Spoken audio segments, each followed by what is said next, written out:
Every era has its frontier. A line between what is and what's next. We've played the game, built the legends, carried the weight. But this is different. This is where the game leaves the ground. No limits, no ceiling. No looking back. This isn't the next season. This is the next frontier.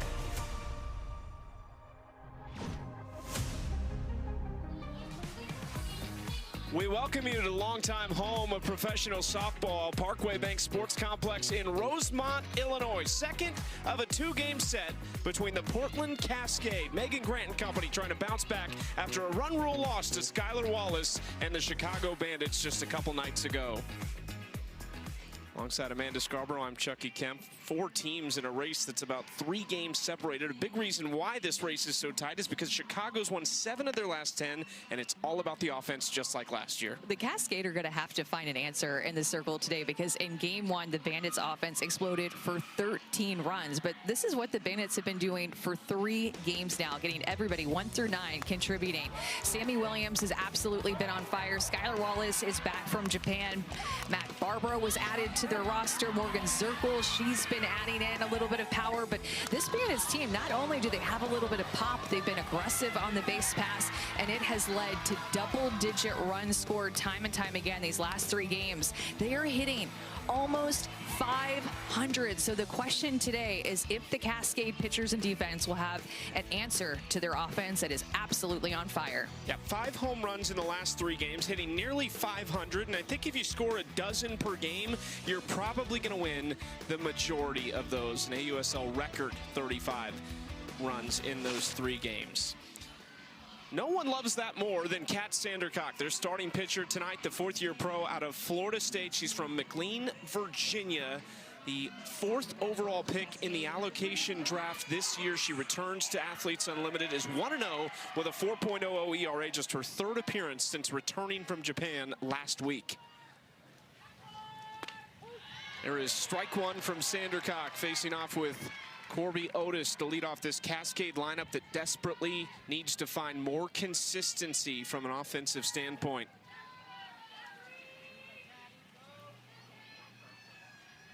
Kat nearly lost her balance there trying to step onto the rubber. Okay, well, it is a little windy today, so maybe she lost her balance when she was on 1 foot getting set.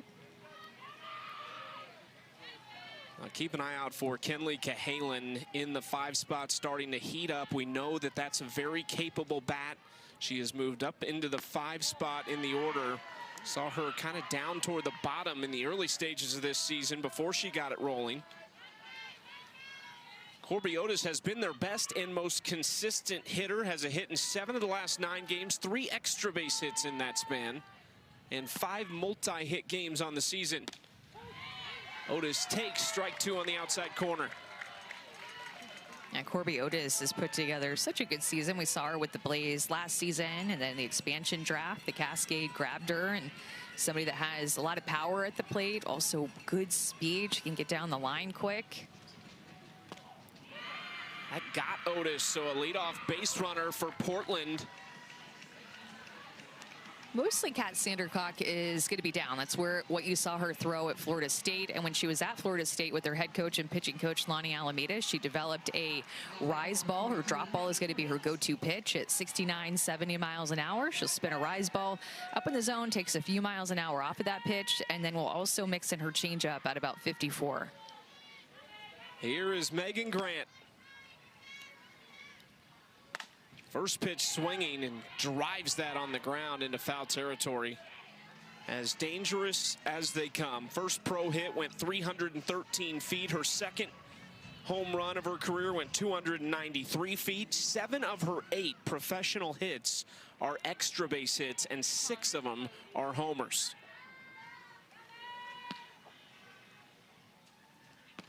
Well, you saw how aggressive she was on that drop ball that was down in the zone, the first pitch of the count. That drop ball was a pitch that she handled very well her senior season at UCLA. She hit drop balls for a .526 average. 13 of her home runs came on drops. You hear the ooze from the crowd on that swing. Another foul ball from Grant. And that's another drop. And when you go into Megan Grant, you have to go hard in. You cannot miss out over the plate because she will send it over that right field wall. But that last foul ball, strike for Kat Sandercock, and now she finds herself in a pitcher's count. And she sit Grant down with no damage done. Grant lays off the pitch up. It's 2-2. It's a hitter's park today. The wind blowing straight out for the last 90 minutes and continuing to do so this evening as we get started.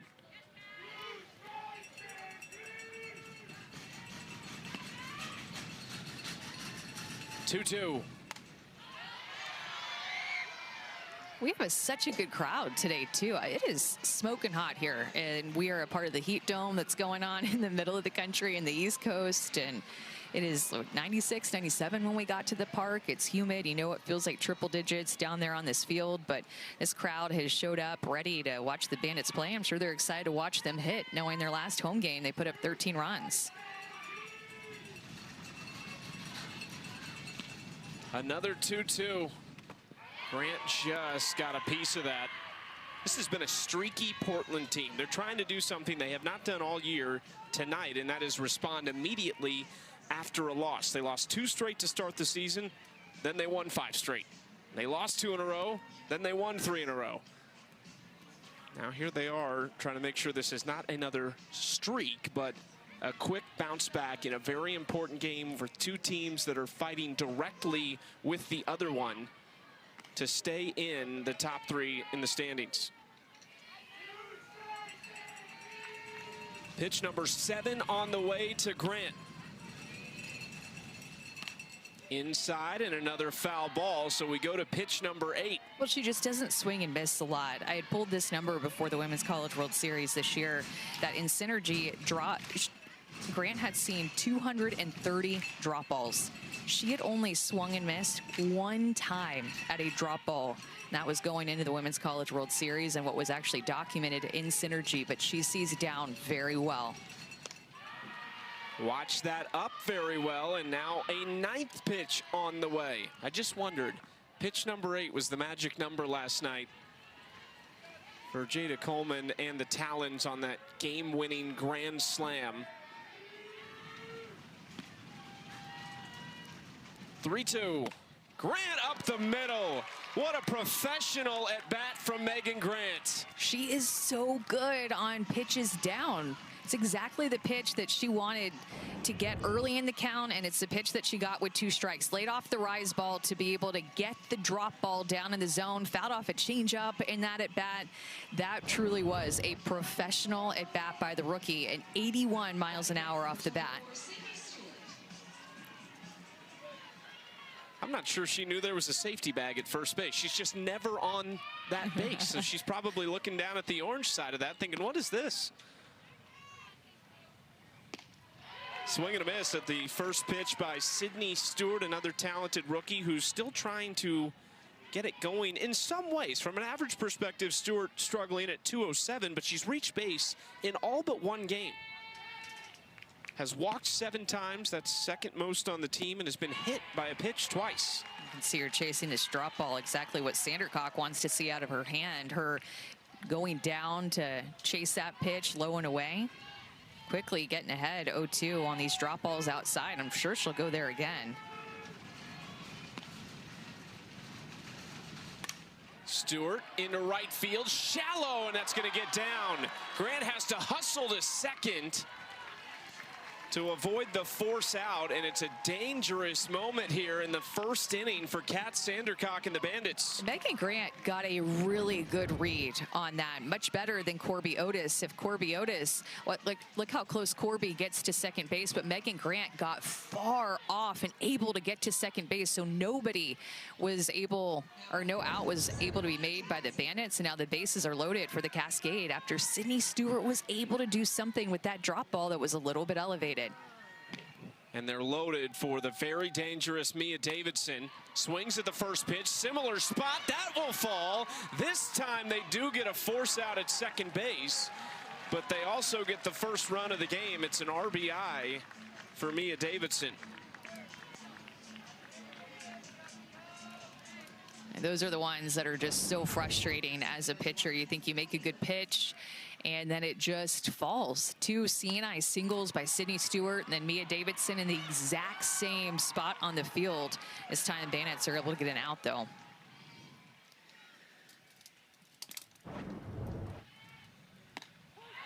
Cahalan didn't fully commit to that pitch and falls behind 0-1.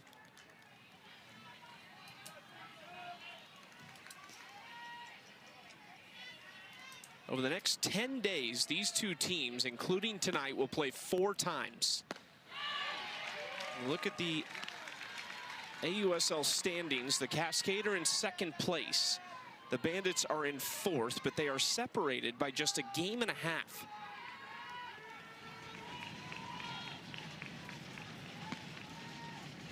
Oh-2 outside. It's good to see Kenley Cahalan swinging it better for this Cascade team. They need her. Find themselves in 2nd place, and their strength has been their pitching staff, but they'd love to see some more offense from players like Kenley Cahalan and Tori Vidalis on deck. Cascade will continue a run of playing teams that are chasing them right now. Come Saturday and Sunday, they will head to Oklahoma City for a 2-game set against the Spark, who just snapped a 5-game losing streak last night. Here's Cahalan in the 2-2 count. 5-game hit streak. Swings through it. Big out number 2 for Kat Sandercock. It's a well-placed rise ball in the outside corner. It's not too high like it was to Megan Grant, well out of the zone, but it is a low rise ball through the zone that gets Kenley Cahalan to chase that pitch. An extra drop ball and rise ball well, and that it back to Cahalan with the runner at 3rd base and less than 2 outs. This might end up feeling like a win if the Bandits only allow the 1 run in this inning after the bases were loaded with nobody away. You can see these chases that Sandercock is getting on her drop ball away from these righties, like that first pitch to Tori Vidalis, well out of the zone, but it shows you the movement on that pitch, 10 inches of vertical breakdown. That is a nasty pitch from Sandercock.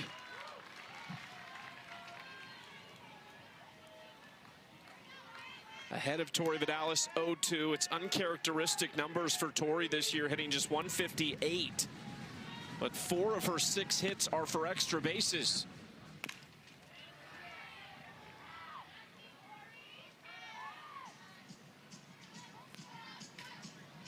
And still has low strikeout numbers. Tori Vidalis is not a hitter that strikes out a lot.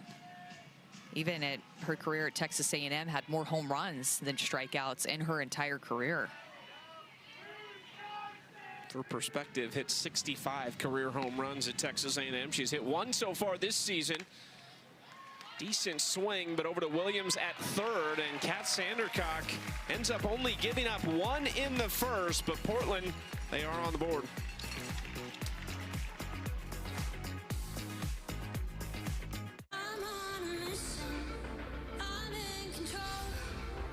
Season 2 of Athletes Unlimited Softball League loading. Ignited by a record-setting inaugural season, a bold new era in softball is here.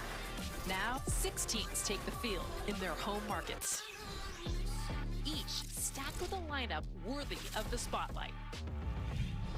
The Athletes Unlimited Softball League. This is legendary. Okay, here's the deal. This game, it's 3-on-3. Who we playing? It's a local crew. I didn't fly it, just... Hey! This local crew, they haven't lost since 1996.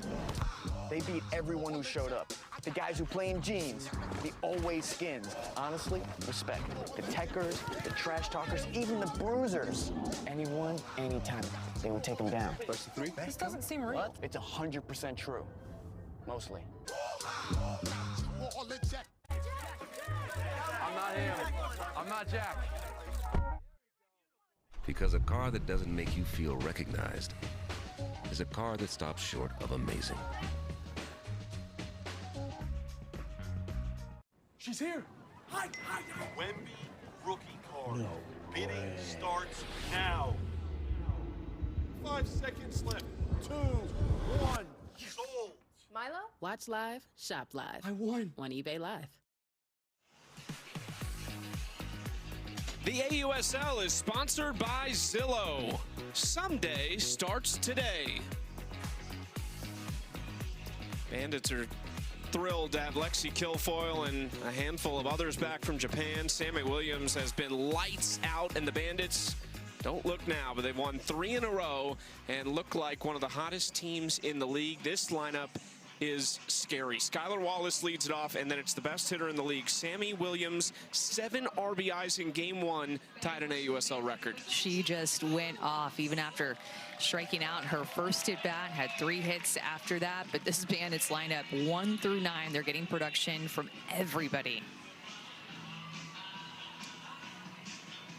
They will face off with a rookie out of Arizona State, Kenzie Brown, 2-1 on the season, a 3.44 ERA, making her 5th appearance. All of them have been in starting roles and trying to bounce back after the shortest start of her career against Texas, which went just 2 1/3. She gave up 2 earned and struck out a pair.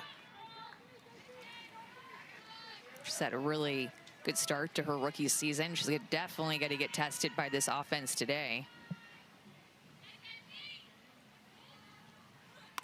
Back up the middle, Skylar Wallace wastes no time. She has been electric since she returned. Just her 5th game back. It's a 5-game hit streak.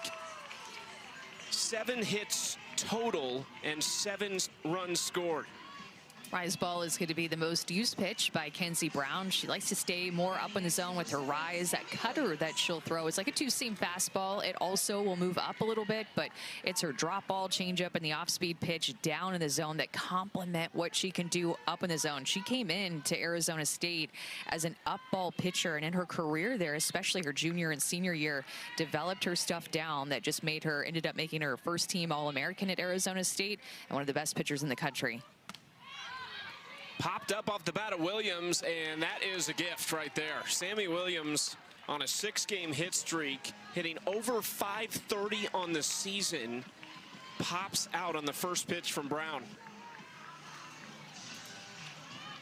Now batting number 31, Mac Barbara. I feel like this song for Mac Barbara is just so fitting for her walk-up song. Return of the Mac. I mean, it's just a 90s classic. Her name is Mac. That just fits her perfectly, of course. Wallace runs.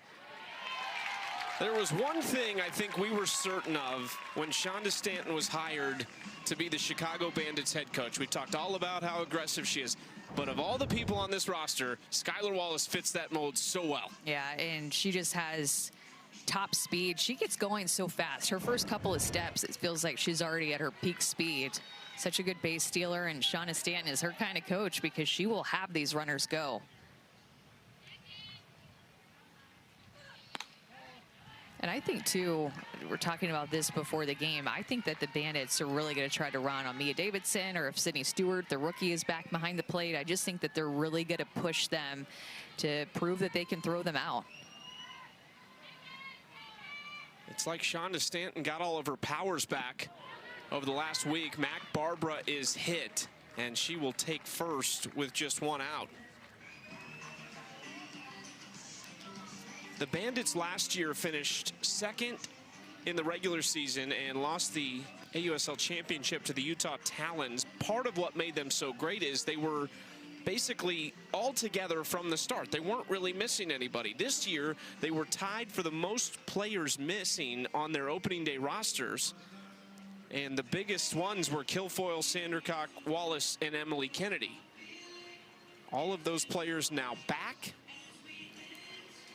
Dealing with a couple other injuries currently, which is part of the reason Mac Barbara is here right now, but she's been excellent.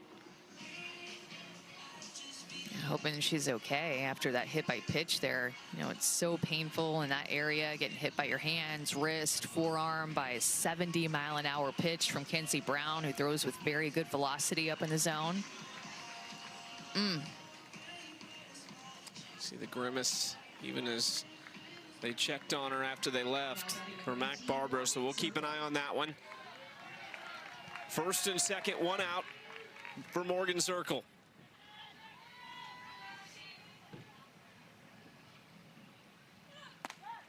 Outside ball 1. By Morgan Zirkle's standards, it's been a little bit of a slower start. She's only hitting .277, which a lot of hitters would gladly take, but after the year she had last year when she hit .420 with 9 doubles and 9 home runs.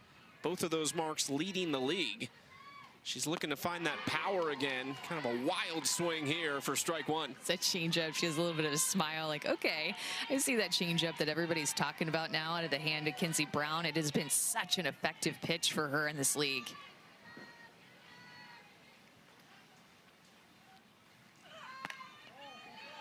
Two and one.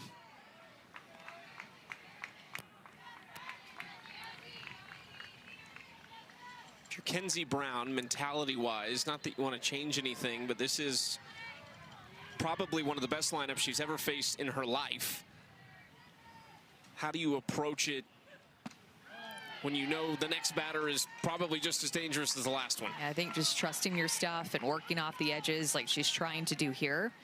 Got in trouble with the Skylar Wallace pitch because that pitch missed more over the heart of the plate, and these Bandits will hit that pitch.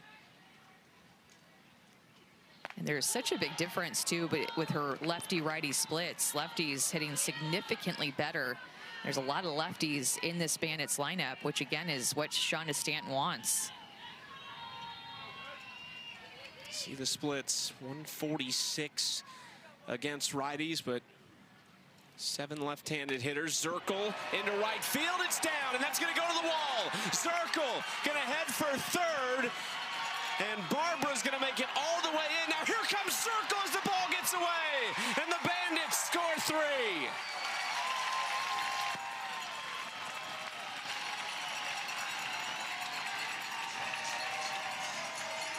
And the hometown crowd loves it.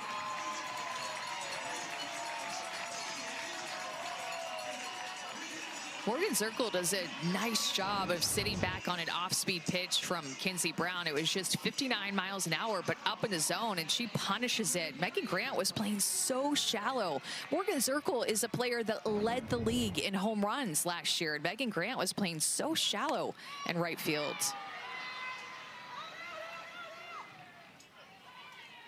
A good hustle by Morgan Zirkle, who has a ton of speed. And again, Shawna Stanton, this Bandits team, they are so athletic, always looking to take extra 60 feet. So she sees that get past Grant, is thinking triple. Then Shawna Stanton recognizes it for her that the ball gets away and makes a decision for her. She reads it and gets in.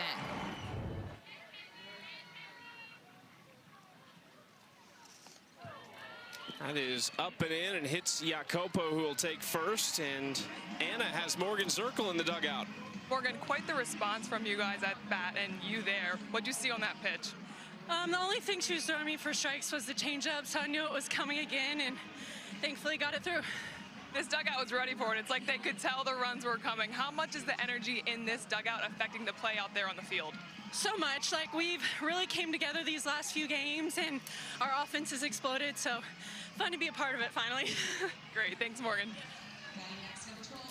It's, I think, my favorite part of that highlight of her coming all the way around.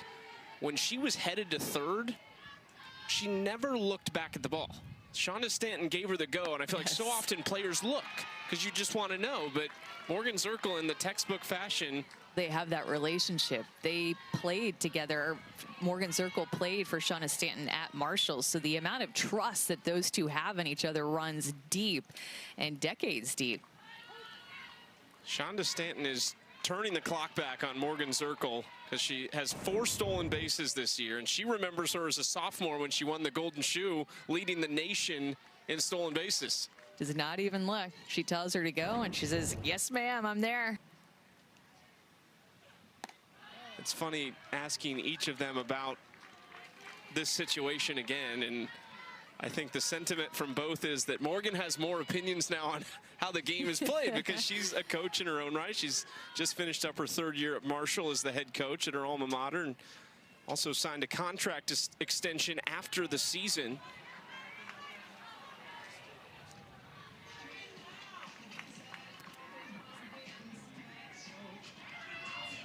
They're giving Mary Jacopo a hard time because she could not commit to going when that ball got away from Mia Davidson behind the plate. That is inside, and ooh, Erickson limping a little bit down the first baseline. It's the third hit batter in this first inning for Kenzie Brown. Well, Cascade pitchers their starters are having trouble going deep into games. I think that this is 3 games in a row where their starter has struggled. In fact, the last time Kenzie Brown pitched was against the Volts. That was on June 27th, and she only lasted 2 1/3 innings. Kelly Maxwell got pulled early in her start against the Volts, and then Sam Landry got hit hard in game 1 of this series a couple of days ago. You feel the pressure as a pitcher when the offense is struggling that I have to come out and probably allow 3 or fewer for us to have an opportunity? Yeah, you can feel that way a little bit, but they were feeling, I mean, this Cascade offense wasn't really producing even 2 weeks ago when this Cascade pitching staff was mowing down hitters left and right. But there's just been a little bit of a shift with their starting pitchers for some reason. And maybe, hitting is contagious. Maybe tough starts is contagious with the pitching staff. Quick visit with Kenzie Brown, who's hit 3 batters in the inning. She'd only hit 1 entering this game in 20 1/3 innings pitched. She has a strikeout ratio of more than 1 per inning. She could use some of that right here. First and second again, just the 1 out. It really is her free passes that I feel like have hurt her too, because coming into this game, opponents only hitting 200 against Kenzie Brown. She'd only had 1 hit by pitch coming into this game, and she has 2 in this inning.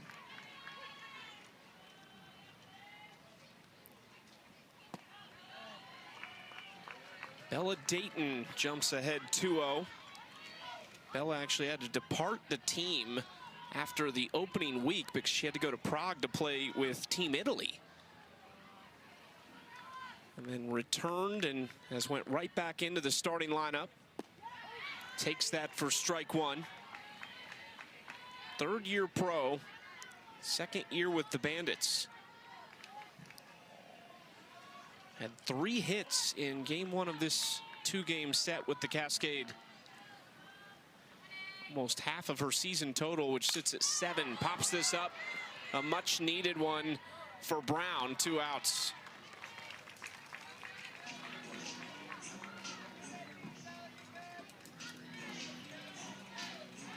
The thing that is tough for this Cascade team is that these runs that they give up, their offense has struggled to score runs. Like, they have the worst batting average in the league. They're scoring the fewest runs per game in the league. So every time that they give up runs, it feels like a mountain to climb with how they've been hitting. Now, at any time, that has a chance to change, and they could turn into maybe the best offense in the league like the Bandits have done the past 3 games. But their offense has just yet to really get going to support their pitchers. It's been one of our conversations off air so often is the lineup looks good. On paper, this is a lineup that should be able to produce some big numbers. Cahalan, Vidalis, Stewart, Otis, Megan Grant, Mia Davidson.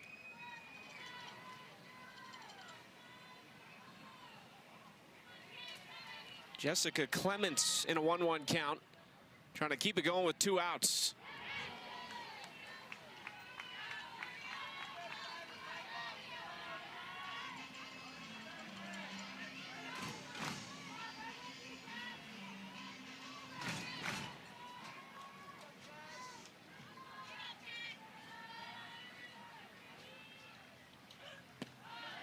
Two and 2. I think one of the most incredible things about the way this year has shaken out is that the Talons are already to that point where you're talking about a magic number for them clinching a spot in the playoffs, and that number is 7 for them. So whether that comes in the form of wins for them or losses for others, they are closing in on one of those top 3 spots, and very likely looks like they will be the top team, barring someone stepping up and doing what no one really has done and beating them consistently, taking 2 or 3 from them. Yeah, they've just been so solid and tough to beat. They've not relinquished a lead, I don't think, at this point this year. Their pitching and defense has been so strong. They've had clutch hitting.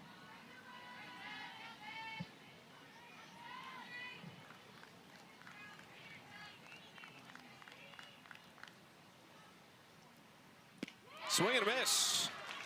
Brown strands a pair, but Zirkle on a 2 RBI triple comes around to score on the air. It's 3 runs for Chicago. Ladies and gentlemen, welcome to Center Court.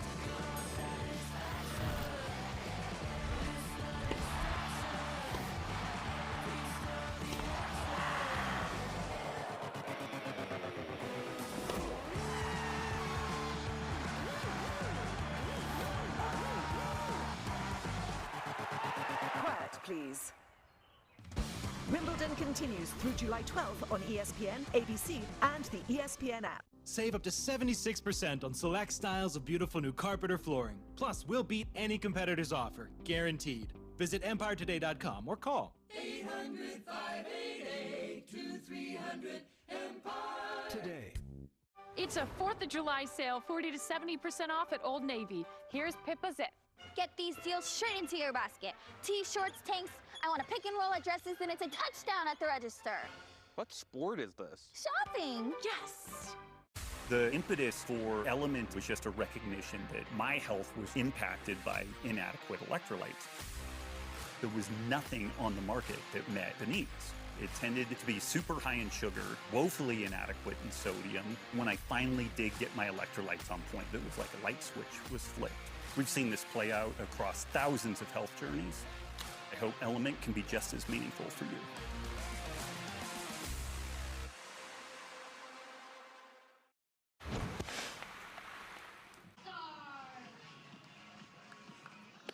Bro, guys, can we talk about this guy up here? Do you know this guy? No.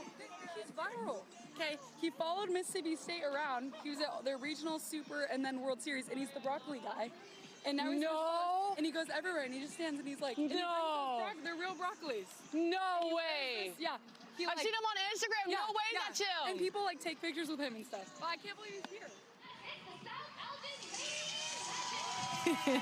Welcome back to the United States, Skylar Wallace, where we now have a famous broccoli-wielding fan who I believe Kenzie Fowler started this broccoli guy. Yeah, and people were taking pictures with him in between innings. He got famous when he went to that Eugene regional, and Kenzie Fowler and Mike Cousins went up and talked to him and danced with them, and he became an absolute star. And then Mississippi State won the Eugene regional, went to Oklahoma, and Norman won the super regional, made it to the Women's College World Series, and he followed them there. Our third member of our team, Anna Camden, said, why broccoli? And I think the question is, what else would you it has the durability of the vegetables to be in the heat and to be wielded in the manner that he is using it. He's from up in the Pacific Northwest as well, so I would imagine he's a Cascade fan. Ground ball through the right side. Kennedy Powell trying to get things going at the bottom of this order. 7, 8, 9 here in the second for the Cascade. But he's definitely famous. Like Taryn Kern was telling Skylar Wallace, like, dude, he's been viral. Yeah, he has been.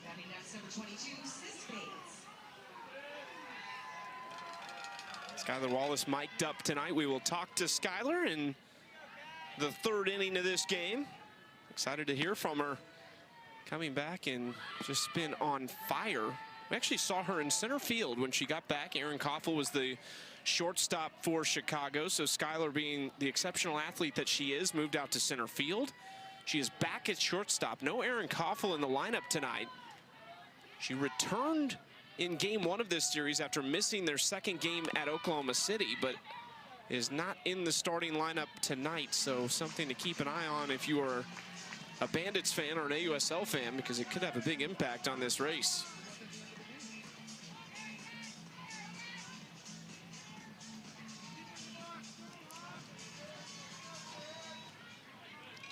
Sis Bates at the plate. There is Erin Koffel, last year's MVP and hitter of the year. That is outside to Sis.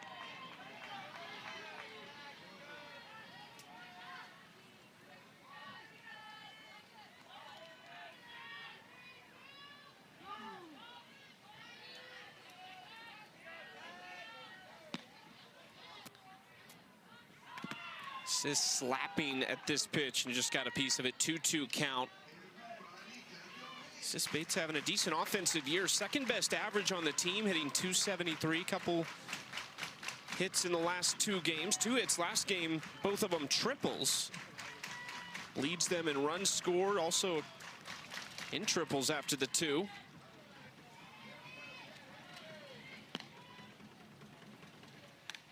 Another foul ball.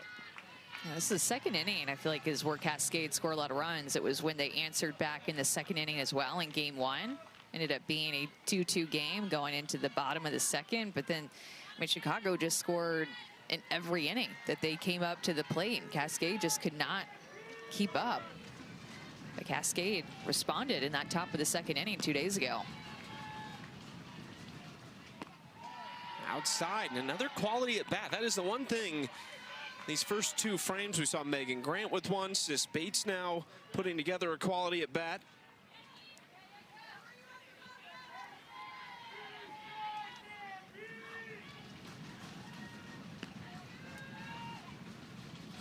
(3-2) Bates just foul.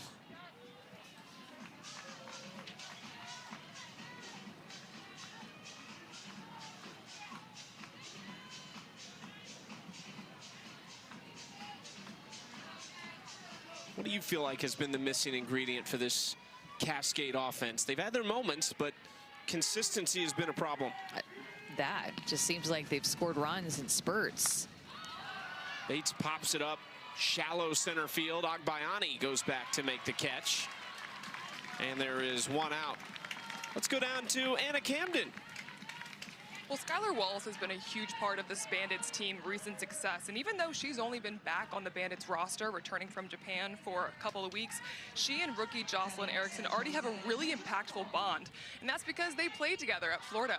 And not only that, they both won SEC Player of the Year, Skylar in 2023, Jocelyn in 2024, and Skylar said that she's been someone that Jocelyn can lean on. She said she knows the way her brain works, knows how to talk her through everything, and the hardships that inevitably come with the game. And both the rookie and the vet seem to be hitting their stride here with the Bandits. That's a good point, because since Skylar Wallace came back, Jocelyn Erickson has put together a 3-game hit streak. She's 5 for 9 over that span, which is more than half of her hit total for the season. Only had 4 hits before Skylar Wallace arrived from Japan. Yeah, you can definitely tell that Skylar Wallace had been the missing piece from this Bandits team. And Kendra Falby just got out. Corby Otis is up at the plate. Erickson, Wallace all played together at Florida, so a lot of years that they got to know each other, practice together, compete together. A lot of familiarity, the Florida Gators in this game. Florida well represented.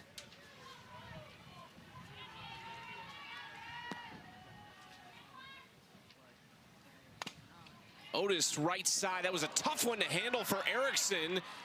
And Otis reaches. The inning continues with runners at the corners and 2 outs.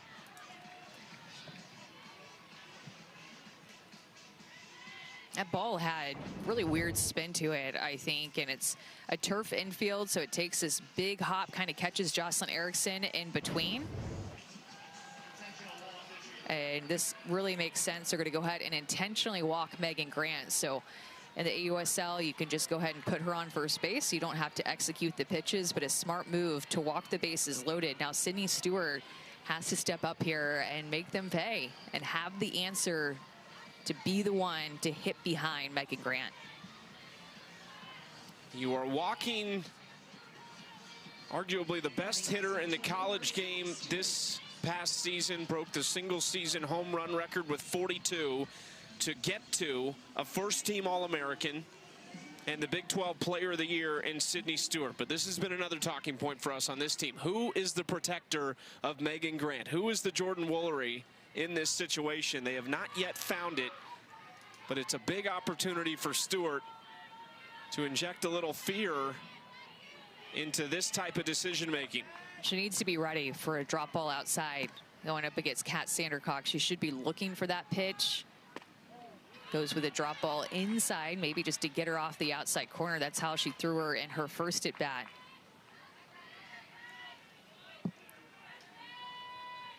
Sydney Stewart has just been waiting for her big rookie moment. She has been robbed twice, once of a home run by Jada Coleman, another of extra bases by Maya Brady. And jumps ahead 2-0. It's a great take to not be so paranoid and worried about that pitch that she saw in her first at bat and end up chasing it, but still to make Sandercock bring that drop ball up in the zone.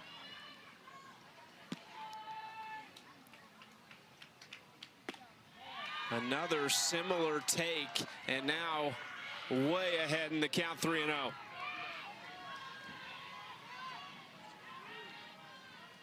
Big 12 Player of the Year and the batting champion as a senior at Arizona. Back-to-back All-American nods. Hit 36 home runs in the last 2 seasons there. Takes strike 1. It's a good pitch to hit, but on a 3-0 count, you're going to go ahead and just full out take that one, but that was right down the heart of the plate. It's early, but this could be a defining moment in this game tonight. Stewart takes strike 2.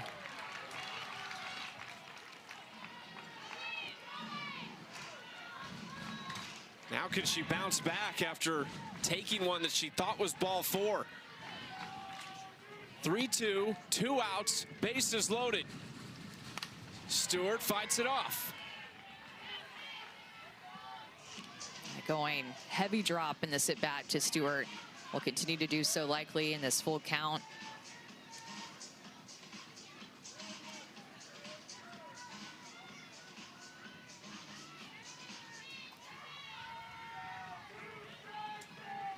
Another 3-2. And she takes. Sydney Stewart will take it. They have really been having good at-bats against Kat Sandercock. That one never even really started as a strike, so easy take for Sydney Stewart as she ended up actually going to that rise ball instead of going down with her drop ball, just trying to mix things up. But good takes in that at-bat by Sydney Stewart to work the count and put pressure on Sandercock.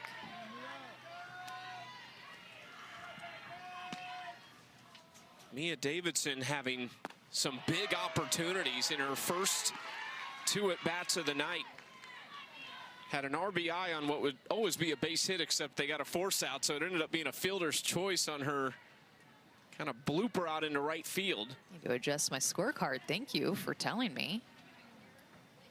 It's a tricky one. It's frustrating as a hitter. She's probably thinking, well, I'll take it. I needed one to fall. Mia just 1 for 13 in limited action. 5th game back. Into right center field. Circle over to make the catch. Again, Sandercock limits the damage to just 1, and the Bandits still lead.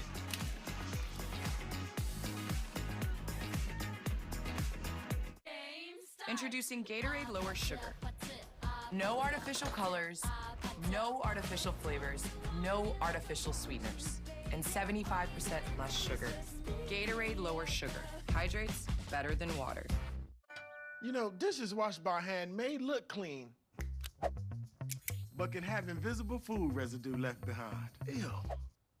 You can get a better clean even in your machine with new Cascade Complete. These action packs have a 3-in-1 formula with Dawn to tackle grease and cloudy residue, leaving nothing behind. For the clean you want.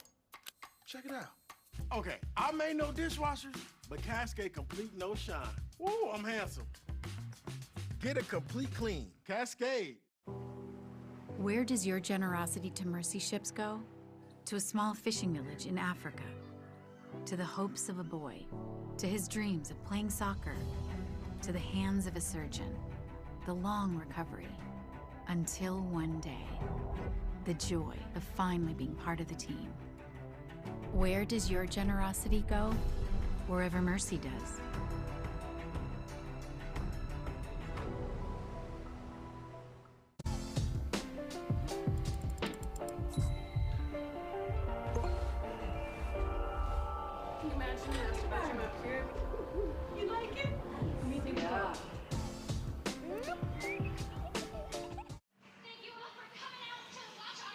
We're to the bottom of the second. Chicago leading Portland 3-2 in the second of 2 games between these two in a 3-day span.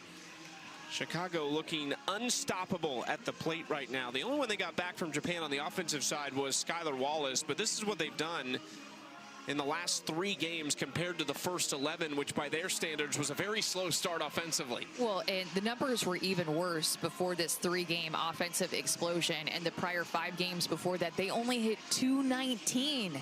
And with runners in scoring position, they were hitting 194 in those 5 games. But those 3 games that we've been talking about where their offense has just gone off, with runners in scoring position, they have also hit 476. This team has been stepping up big and generating so many runs.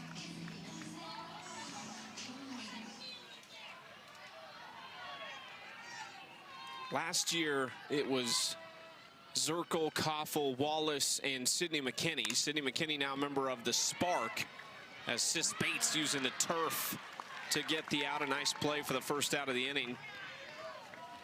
This year, though, it's Williams, Wallace, and Koffel who are the big 3 in this lineup, and they are missing Erin Koffel tonight.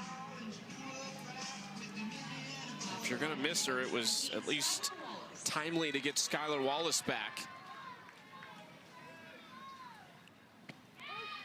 Strike 1 to Wallace, back to the top of the order.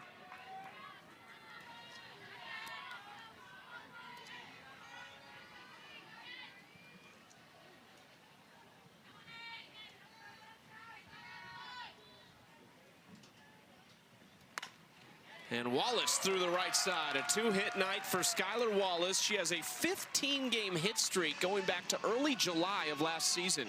Well, Sammy Williams, the day that she had the other day at the plate against the Cascade, was 7 RBI worthy. And it was in her first at-bat against Sam Landry that she struck out on a drop ball. And then after that, she just was able to attack the outside part of the plate.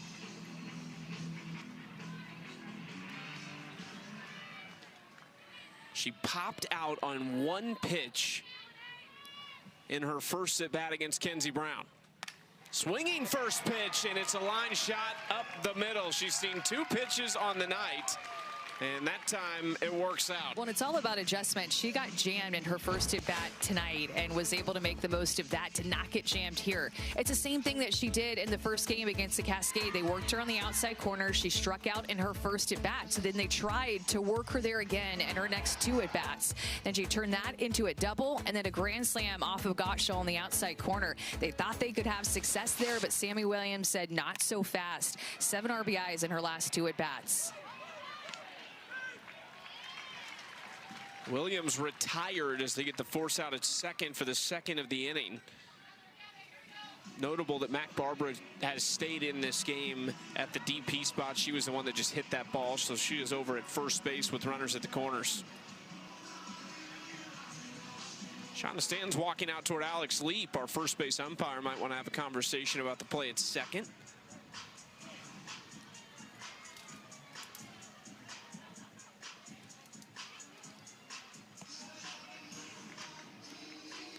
See what Alex has to say. The Bandits are challenging the play at second base. The call on the field is out. The play is under further review.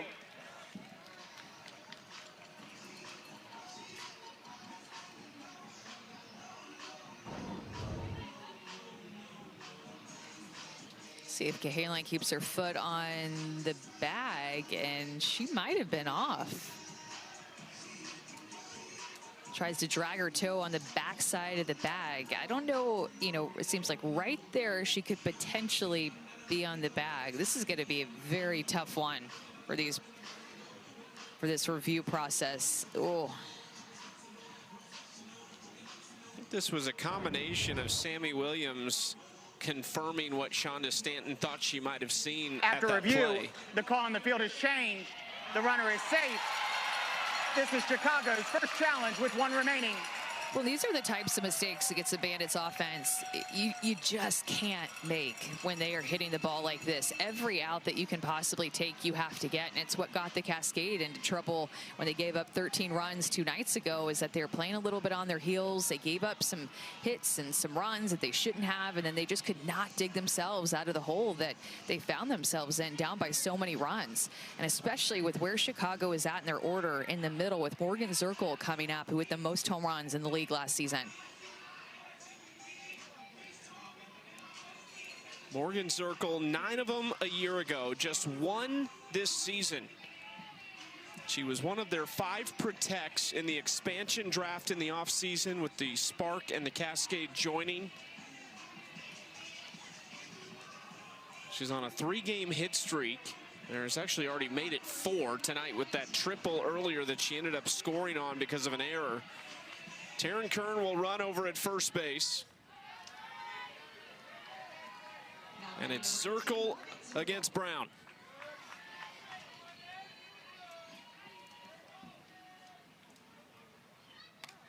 Fouls it straight back.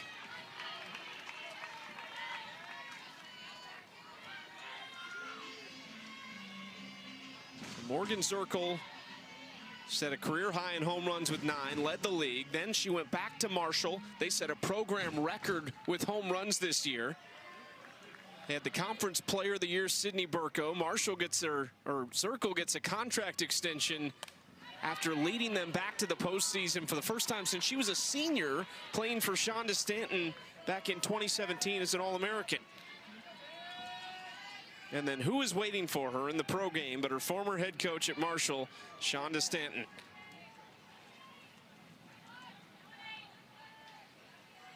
Behind in the count 0-2. Zirkle into left field this time. Power to both sides. And that is going to clear the bases. Or will it a great throw in and they retire Kern. So it's 2 RBIs for Zirkle on the double. It was a great relay in from left field. A lot of damage done regardless, but Portland hoping this is only 2 and not 3.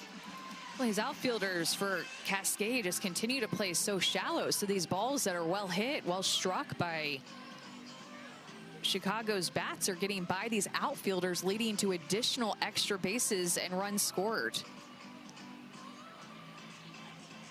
I have a clean out at the plate. Well, do you think we should change it? If not, they want to review it. I wouldn't change anything from looking at the line. Okay. She went to where the ball was through. Right. Shonda Stanton immediately came in. She was asking about obstruction. Okay. Then they want to review it. Okay. All right. They're going to look at it. Okay. That's what we said. That's what we said.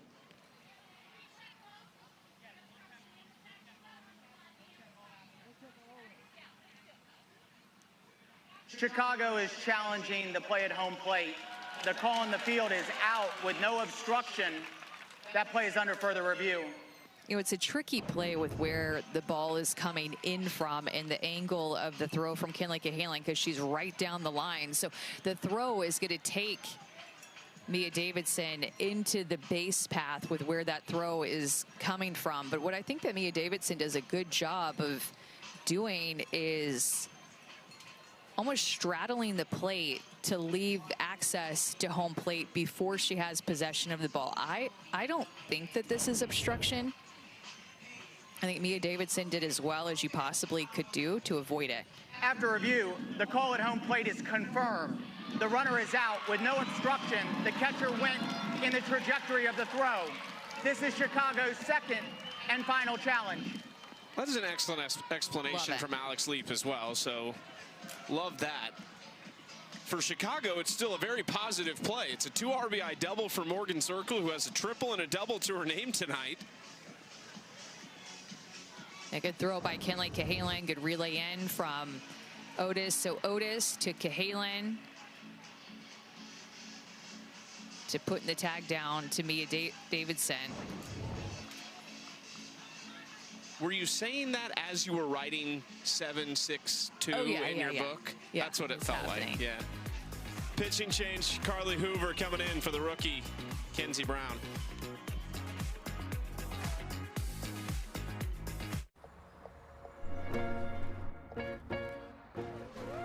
You gesture, the world responds. Any car that doesn't offer that sense of control is a car that stops short of amazing. She's here. Hi. Wemby rookie card. Bidding starts now. 5 seconds left. 2, 1. Sold. Milo? Watch live, shop live. I won. On eBay Live. This is the story of the one. who knows that being ready for the unexpected comes from having a partner like Grainger, whose professional-grade products and next-day delivery help ensure that he and his team are prepared to rise to every challenge, so he can be confident that he has what he needs when he needs it to help keep patients safe and happy. Call, click Grainger.com, or just stop by. Grainger, for the ones who get it done. 5-2, Morgan Zirkle having a day. 4 RBIs for her, a double and a triple, and they've ran Kinsey Brown from this game as it becomes her shortest start of her career. We go from the rookie to the 8th-year pro. Carly Hoover from Clemson, South Carolina, played her college ball at LSU. Just returned from Japan last week. She's played there for a long time now and is making her second appearance. Both have come out of the bullpen. Her first one went for 5 innings, only gave up 1 hit, no runs, and struck out 5. Yeah, she looked really good. We didn't get to see her pitch last season for the Blaze because she got injured early on, but she had really electric stuff in that first appearance and just looked to her peak form. Hoover faces Mary Jacopo first, just missing down and in. This was a big pickup for the Cascade in the expansion draft.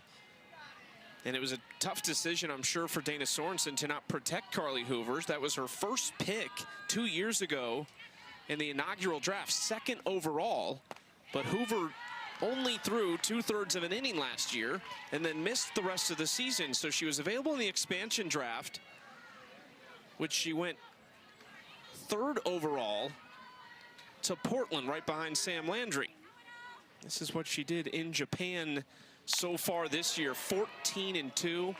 She is a workhorse over there, just like that she could be in this league. Well, and just to stress, it's a big deal for players to go and play in the JDL. It's quite an honor. It's a very highly respected professional league that everybody has tried to work to model. It's been sustainable for many years. Many of the great players that are from the United States have gone over to play in Japan, and that continues to happen. It's been happening for decades.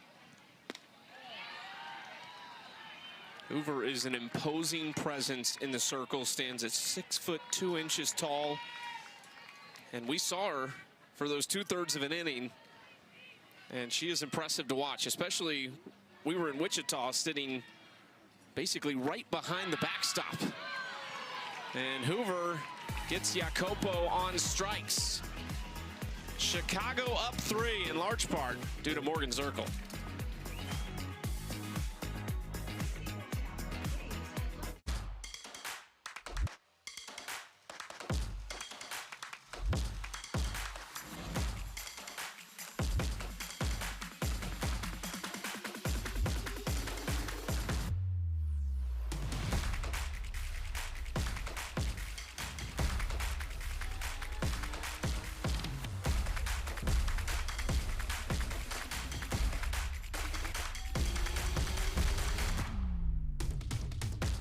Life, diabetes, there's no slowing down. Each day is a unique blend of people to see and things to do. That's why you choose Glucerna to help manage blood sugar response. Uniquely designed with Carb Steady. Glucerna, bring on the day.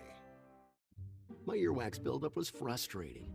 Then I tried new Lipo Earwax Cleanser. The revolutionary formula dissolves earwax 5 times faster than the leading brand and helps prevent future buildup.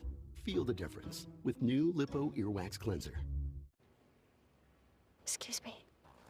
Who's that? Online data tracker. Follows me everywhere I browse.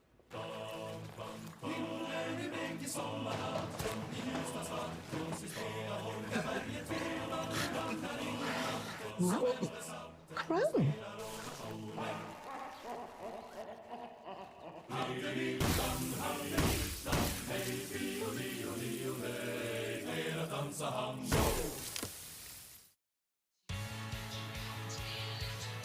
Well, the Bandits got really their leader back a few games ago. Skylar Wallace returning from Japan. We saw her in center field. Now we're seeing her at shortstop. She's one of the most electric players in the game today. Chicago leading after 2 innings, 5-2 over Portland, trying to make it a 2-game sweep over the Cascade, a team they are chasing and very close to in the AUSL standings.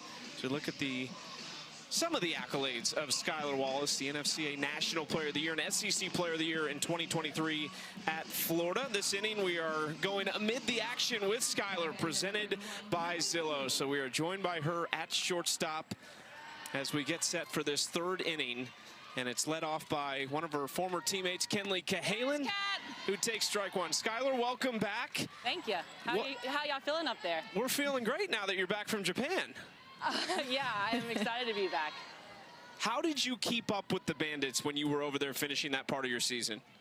Honestly, it was hard. See you! It was hard just because of the time difference, and then when, you know, they're playing games, I'm at practice or I'm just getting my day started, kind of doing my routine.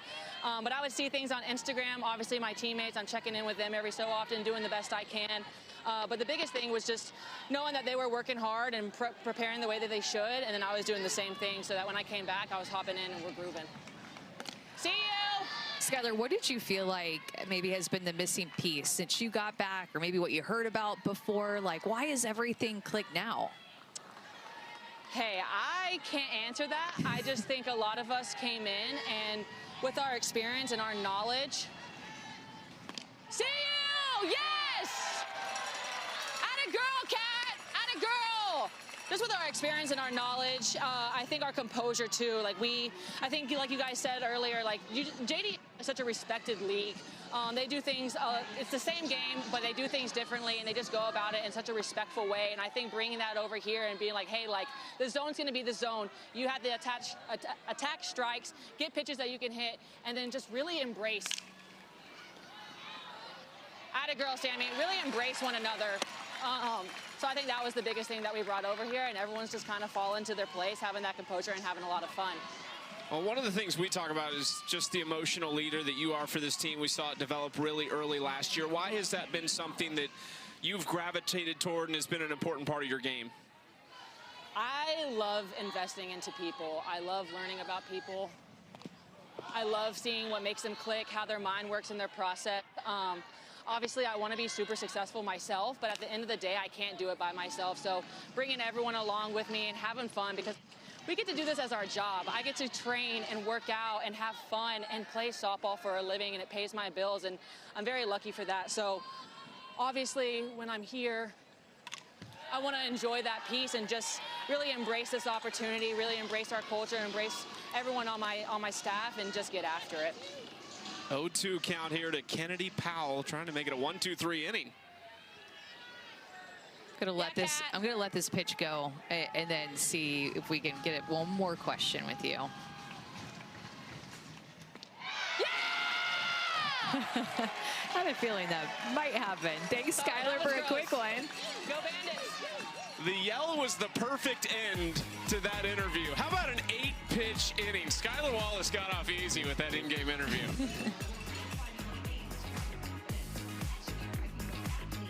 Paige Beckers and the Wings bring the heat to New York. An electric atmosphere. In a summer showdown with Stewie. And the Red Hot Liberty. Nescu, nifty drive in the finish. Beckers mid-range, you know that's cash.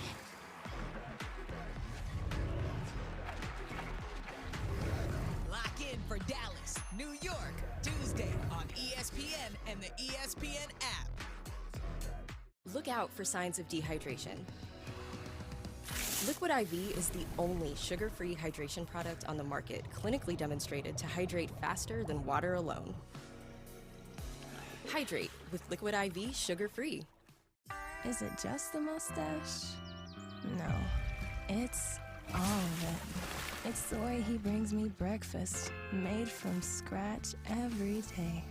And it's the way he brings me a fresh cup of Black Rifle coffee. Honey, you having a Riley Green dream again? Just give me 5 more minutes. Okay. Honey, Riley's taking me duck hunting. Oh, come on! Save up to 76% on select styles of beautiful new carpet or flooring. Plus, we'll beat any competitor's offer, guaranteed. Visit EmpireToday.com or call 800-588-2300 Today. The at-bat of the season has to go to Jada Coleman last night against the Volts, stepping up in the bottom of the 6th inning, 2 outs, got down 0-2 in that count, had an 8-pitch at-bat, turned it into a grand slam in the lead for the Talons as they were able to answer back. And then they took that momentum from that one swing into their defense in the top of the 7th with this sweet double play. Savannah Jaquish to Hannah Flippin to Kaylee Wyckoff to finish it off. I mean, everything about what happened at second base was just so beautiful. The toss from Jaquish and then the turn. That was a little unorthodox by Hannah Flippin because of the position that she was put in. Just perfection. How about Savannah Jaquish, too? We've seen her at third base. We've seen her at second base now, and, of course, behind the plate. Volts swung it better than most against Montana Fouts. Put up 4 runs against her, but it just wasn't enough. This is popped up. A long run for Powell. It'll drop. Just feels like Texas can't get anything to go their way right now, and they've been so close. See a Talons fan in attendance. They've looked, the Talons have just looked unstoppable, just winning in all kinds of different ways, low-scoring games and high-scoring games. Their offense can step up when needed. Bree Ellis is back in the lineup and looking healthy and swinging the bat well, too. Think about all they lost last year. Maya Brady gone, Tori Vidalis, Sydney Romero, Ali Aguilar retired, Sierra Sacco Ferry. The list goes on. They had a great allocation draft, great rookie draft. And they're right back at it at the top of the league as Carly Hoover gets set for her first full inning of work. We'll face Jocelyn Erickson, Bella Dayton, and Jessica Clements. But we've seen an at-bat like that from Jada Coleman for many years. It's how she won 4 national championships at Oklahoma with that rest of that senior class that were just so instrumental in their success and going back to back to back to back at OU.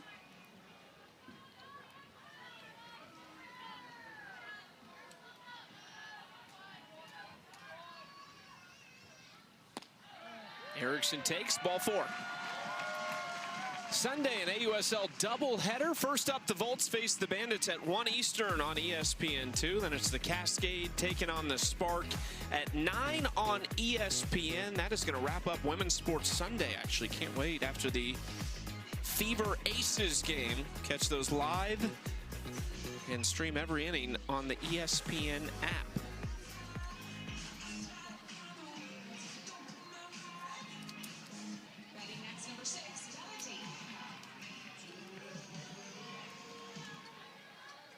Now Bella Dayton after the leadoff walk. Ground ball left side, chance for 2. Kaylin quickly to assist Bates. I said chance for 2 with Bella Dayton at the plate. That was never going to happen. She's on with the fielder's choice. Out number 1 for Carly Hoover. It's another one who's really fun to see back in the States, just making her 2nd appearance. She has a big fan base in the crowd tonight. A lot of Hoover shirts and jerseys sitting up there. That one right there is mom, Jolene, who is the former longtime Clemson volleyball head coach, winningest head coach in that program's history, spent 22 years there from 1993 to 2015. Heard a lot about her over the years, from Carly being at LSU to then coming and playing pro. Get to see it put a face to a name, and you always read it about her and Carly's bio at every level that she's been at. Carly was the 3-time South Carolina Gatorade Player of the Year for softball in high school. She was a 3-time All-State volleyball player in high school as well. So mom did rub off on her a little bit in the sense that Carly was probably a pretty wicked outside hitter back in her day. She's so tall. Bunt down the third base line. That is a very nicely placed bunt by Jessica Clements. And this is how the bottom of the Bandits lineup can beat you and find different ways to get on. We saw Bella Dayton in game 1 do this a couple of times, lay down a beautiful drag bunt, use her speed to get down the line, and now Jessica Clements does it. catches Kennedy Powell a little bit back, and now Ailana Agbayani will step up to the plate, and she's somebody as well that has speed in a short game. So again, a balanced Bandits lineup with this power and speed.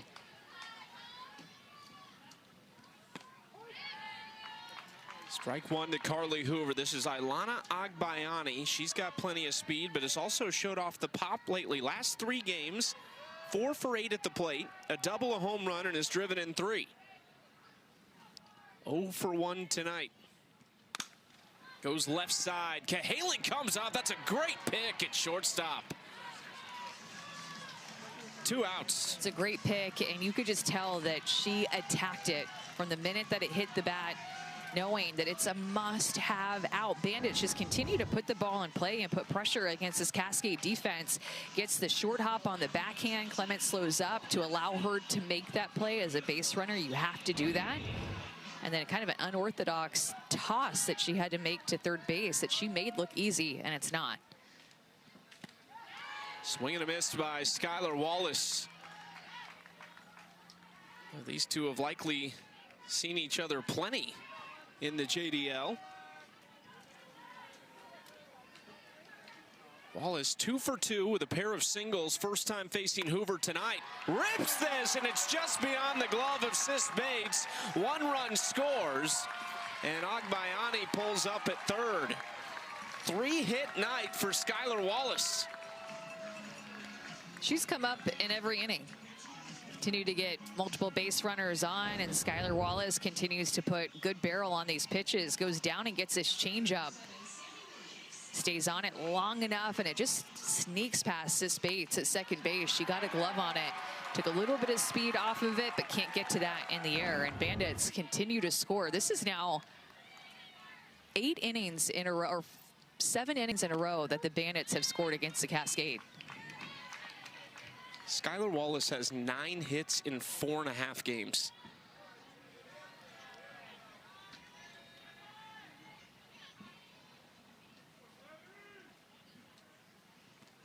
And back to your point of the scoring against the Cascade, going back the last 3 games, this one and the last 2, after 2 innings, in each of those games, the Bandits had scored 5 runs. First 2 innings, exactly 5 runs, 3 straight games in the first 2 innings.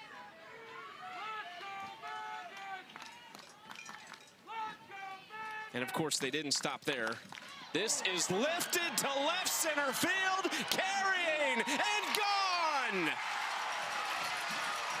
It's the best hitter in the league, Sammy Williams, with another one.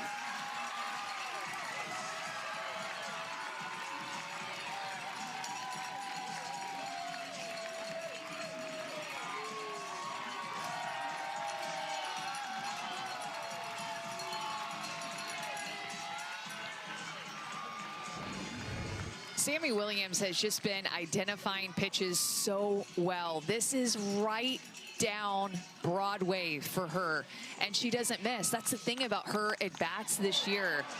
She is attacking mistakes, finding good pitches to hit in her at-bats, and she is getting on time. 70 miles an hour. Sammy Williams is right on time with that pitch, and she just does it again.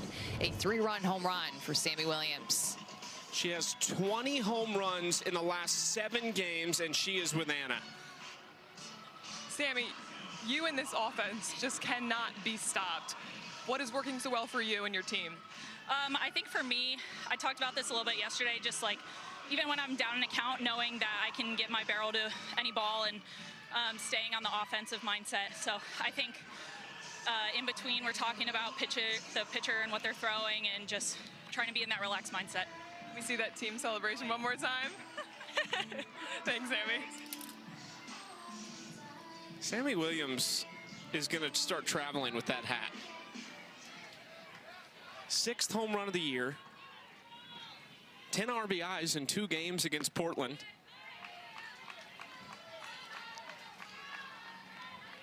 $26 RBIs on the season. She's 2 shy of last year's leader for the full year. Wow. Which was Aaron Koffel at 28. She was definitely a pick, too, when the Bandits picked her up that I think flew under the radar. I don't think, this is no offense to Sammy Williams, I just don't think anybody in the Bandits organization expected this type of production from her. You could have any name, be from any school, and the start that Sammy Williams has had to this season has just been unbelievable, and nobody would expect it from anybody in this league with these pitchers that she's doing it against. She's the greatest player in the history of the Iowa State program. Finished there in 2021 as a first-team All-American. And she was picked in the 4th round of the allocation draft. And you think about what they needed when you lose a Sydney McKinney, a Bubba Nichols-Camarena, Delaney Wiz. Kern goes down swinging. Sammy Williams is unstoppable this season.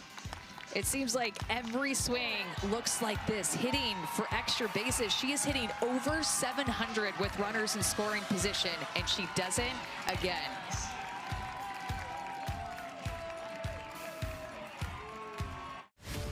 The journey to equality is not easy. It's not quick. It's not done. We're fighting to level the playing field, advocating for equity, and setting the standard for generations to come. After 50 years of changing the game, our work is far from over.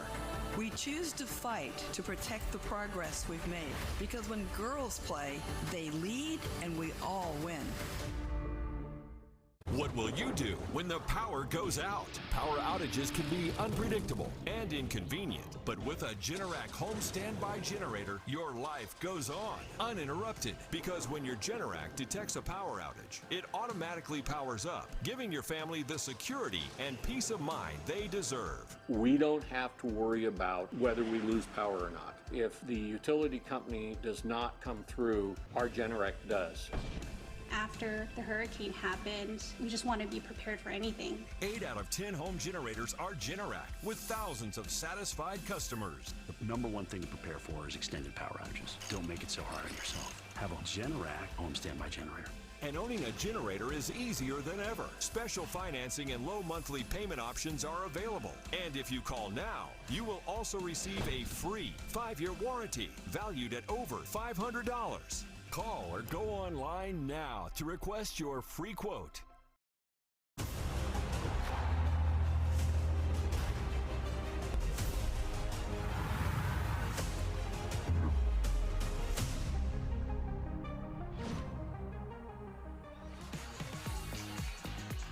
AUSL season past the halfway point. The chase is on for the top 3 spots. New playoff format this year. This is a big one. Chicago is a game and a half behind Portland. This is the last of a 2-game set. They will actually play them 3 more times in the next 10 days. A 3-game road trip to Portland coming up for Chicago in about a week's time. And they could draw level with them in wins if they win this game. They'd still be a half game back with 1 more loss. And we talked about this earlier, just between ourselves. The next 4 days are going to tell us a lot about who's really going to be in this chase in the final couple weeks.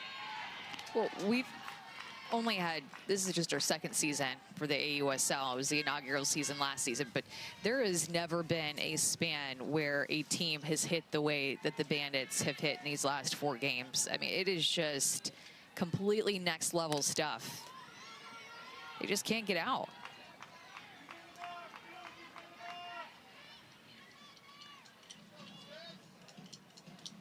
They have scored 44 runs in not even 4 games, 3.5 games. 2 of those were run rules, so take out 4 more innings that they haven't had to play. And they are on pace for another one tonight. Sis Bates grounds it to the right side. Taryn Kern has entered the game at first base.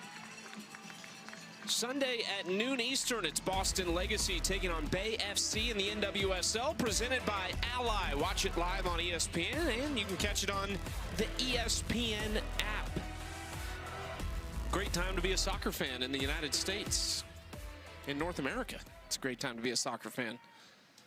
Louisville team was on my flight the other day. One pitch ground out for Falby. Did you get any tips? No tips. Just thought it was cool. Were you? Did you play any soccer growing up? No soccer for me. Not one bit.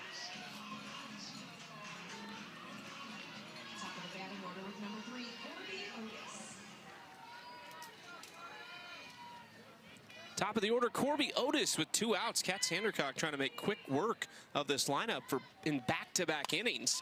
Otis pops it up, and Agbayani has it.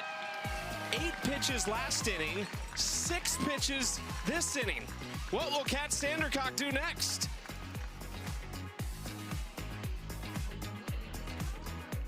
If I'm a parent today and I'm looking for a place where my daughter is going to be valued, I think about Little League softball. It all starts at that young age. Those girls going out there. See how it is. See how you like it. It's so fun. Softball allows you to not only be the person that you are, but to then grow her. Get past that point of, oh man, like I'm not good. No, I am good. I can do this. The game taught me to believe in myself. I want young girls to fall in love with softball.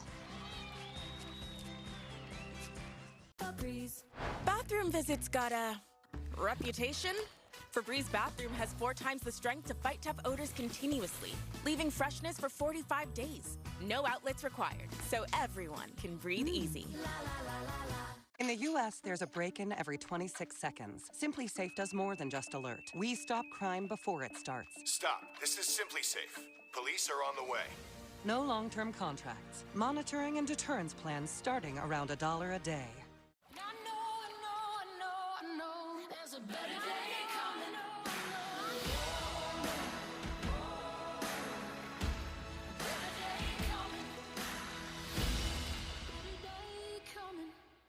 This is the one who can fix nearly anything and turns to Grainger, who has almost everything.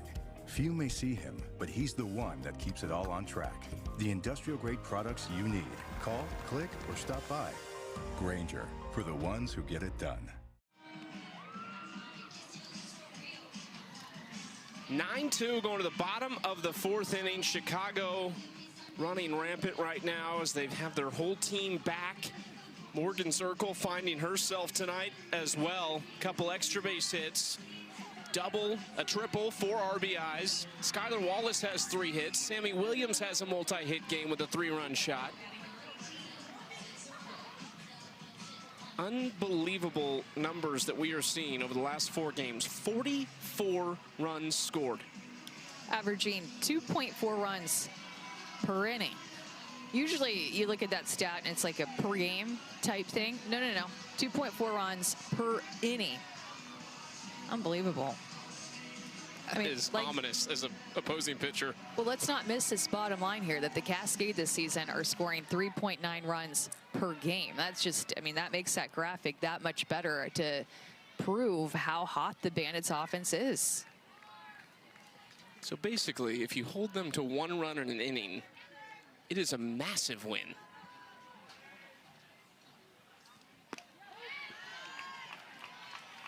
Zirkle takes a first pitch strike. Chicago is 4th in the standings. Based on what you have seen, though, over the last 3.5 games, behind Utah, is this the most dangerous team in the league right now? Has to be. Getting Lexi Kilfoyle back, the way that she has dominated, the way that Kat Sandercock has looked as well. This team is putting everything together, and you could tell that they're just feeling really confident. I mean, this offense is just something we've never seen. This organization has had tons of success over the years, of course, brought back by the AUSL after the NPF days. And so what they had was an existing ballpark and an existing fan base who even last year, when games were played in Rosemont, if the Bandits were a part of it, they were not donning Chicago across their chest or any branding for the city, but all the fans knew this team would end up right back here in Rosemont. And so, in a way, Chicago had their home field advantage even last year. So much history has happened on this field, and it's great to see the home crowd getting behind this Bandits team, because their first couple of home series, Bandits didn't look all that great. There have been so many momentum swings and ebbs and flows in this season already for every team in the league. So Bandits, when they were playing here before, they did not look anything like this, but these crowds have to be so happy with how they have performed the last 2 games. Another foul ball off the bat of Zirkle in this full count. Well, you remember their home opener. They lost the first 4 of the season, got swept in Utah, came home and lost to Oklahoma City in rapid fire fashion. I mean, that game felt like it lasted an hour. It was an hour and 27. It, at the time, was the fastest in AUSL history, and it kind of sucked the life out of this place on opening day. But since then, they have won 7 of 10 games. Well, thinking about just Morgan Zirkle's 2 at-bats, 2 doubles. One was on an inside pitch that she pulled hard down the right field line. Then in her next at-bat, which was the very next inning, gets an outside pitch and uses every inch of the left field line. So these hitters are spraying the ball all over the ballpark.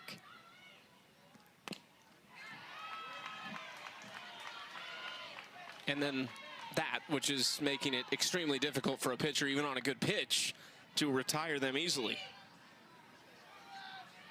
And I mean, quite frankly, I feel like they should be up by more than 7 runs. I don't know, this game just seems to have been dominated at this point by the Bandits offense, and I'm actually surprised that they're only up by 7. Slow roller right side, Vidalis, not a chance. 3rd hit of the game for Morgan Zirkle.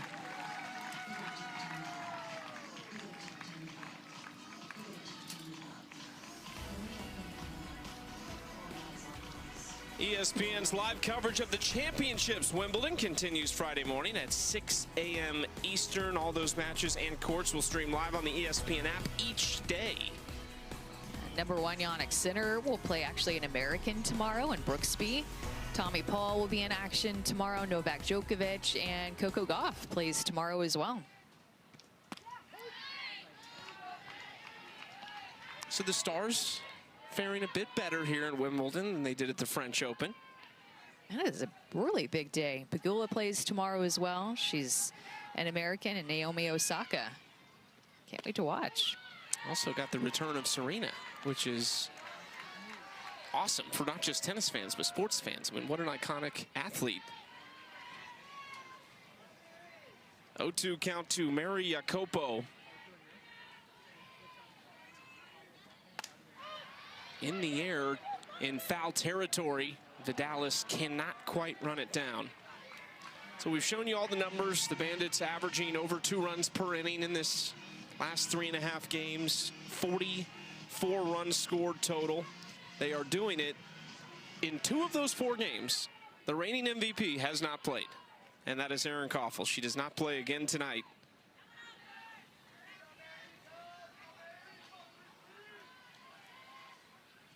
She is stressed out, which seems like a good sign. We saw her against the Spark this past weekend where she was not in her uniform. That's what she did last year. This year hitting .375, 5 doubles, a home run. She's walked 14 times this year. So the MVP, everybody knows when she's in the building because you're not pitching to her much.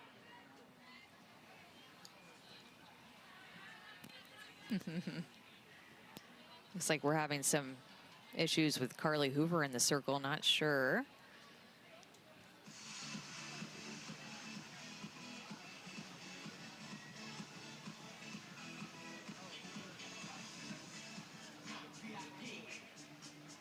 Well, it was 94 at first pitch. Still right around 90 degrees. You're just outside the Windy City.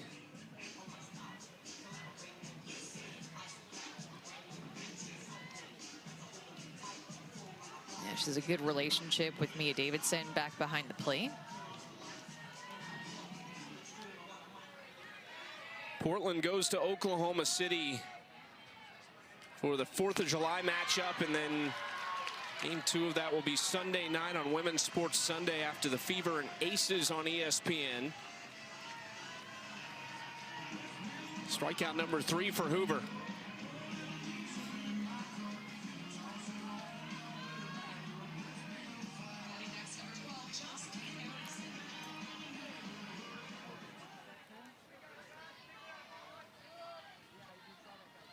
Here's Jocelyn Erickson. Takes the first pitch away for ball one. The Bandits have scored in 7 innings in a row against the Cascade, so they only hit 4 innings because of the 5-inning run rule in game 1, and they have scored in 3 innings so far today. So Cascade just have not been able to put up zeros against them.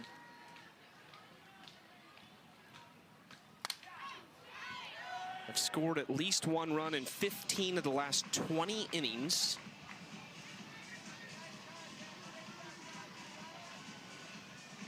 Hoover trying to lessen that percentage here in the bottom of the 4th.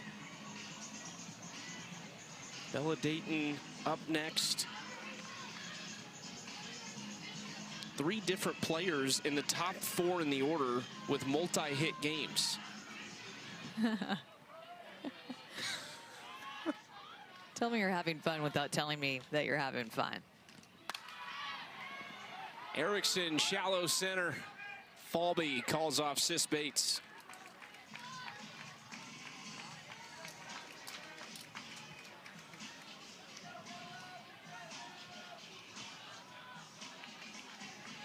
Analysis overall of Portland right now and kind of where they are. They're in a good spot in the standings as far as they're right in the thick of it and kind of a 4-team hunt.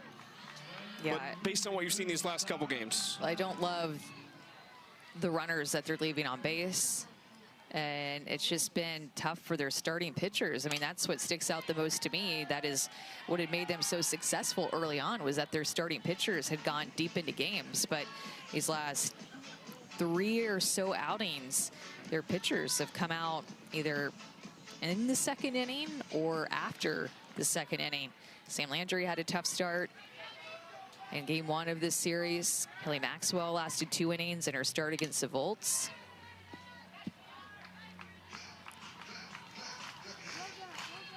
So I just think it's been a tough series for them after playing well against Texas, where it looked like their offense was actually going to have a breakthrough series. They hit 3 home runs in the 7th inning and a come-from-behind win against Rachel Garcia in the Volts at Dell Diamond. It kind of seemed like their offense was going to take off after that, but not been able to have much run support here.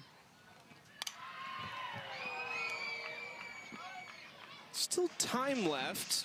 But when they play the Spark this weekend, it's just 2 games between them and Oklahoma City. That'll start Saturday. It feels like there's going to be a little desperation for maybe both of those teams. Portland desperate to just figure some things out. And Oklahoma City knows that they have to beat them to try and run them down in the standings. I think just figuring out your starting pitchers maybe, or mixing things up. Peyton Gottschall out of the bullpen has been really good. Carly Hoover has been really good. She's given up some runs here, but her first outing was basically lights out. So just trying to see who are going to be our game 1, game 2 starters, who's going to be continued to be best in relief. But I don't know, maybe mix some things up. Give Carly Hoover a start this weekend against the Spark.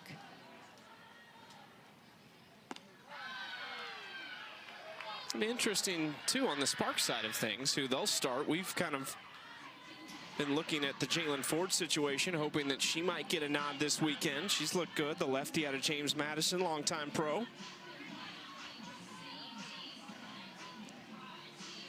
Hard to believe that's the first ball of this at bat for Bella Dayton. She just keeps fouling pitches off.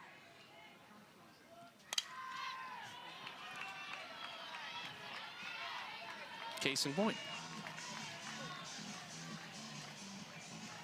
5 foul balls for Bella Dayton off Carly Hoover.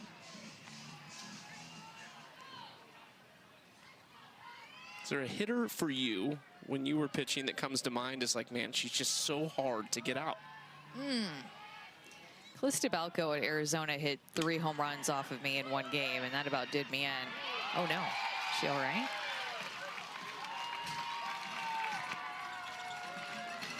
Hoover hobbling a little bit after trying to make that play. And now 1st and 3rd after the low throw. It just seems like Carly Hoover has been laboring in this inning. Just her body language has looked different. Her facial expressions, like, just been a challenge for her to get through these hitters. So she ends up slipping on the turf.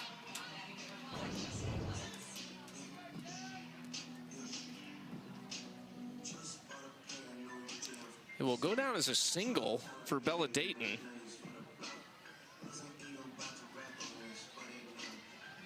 Over walking off, I think. Maybe asked for a cup of water. It's been a long half inning so far, and we mentioned the temperature, 89 degrees still here in Rosemont.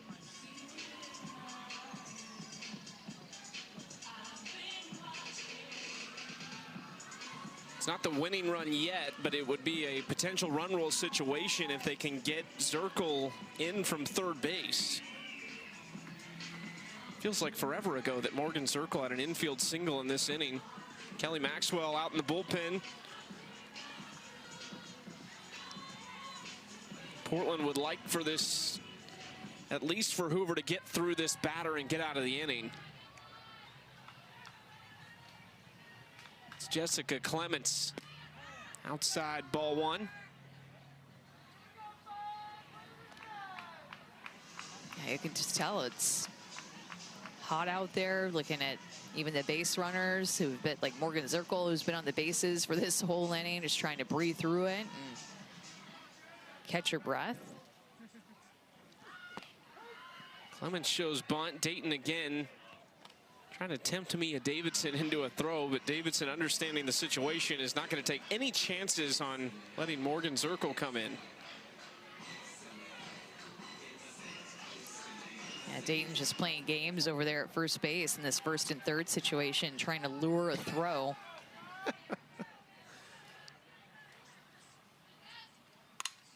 Clements into left field. You won't keep Zirkle from scoring on that. And the Bandits have Portland in run rule territory yet again.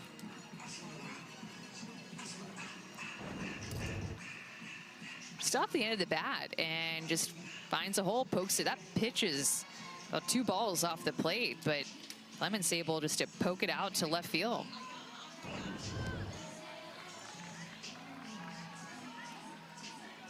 Two-hit night for Jessica Clements now. Every batter in the order for Chicago has reached at least once. Runner goes.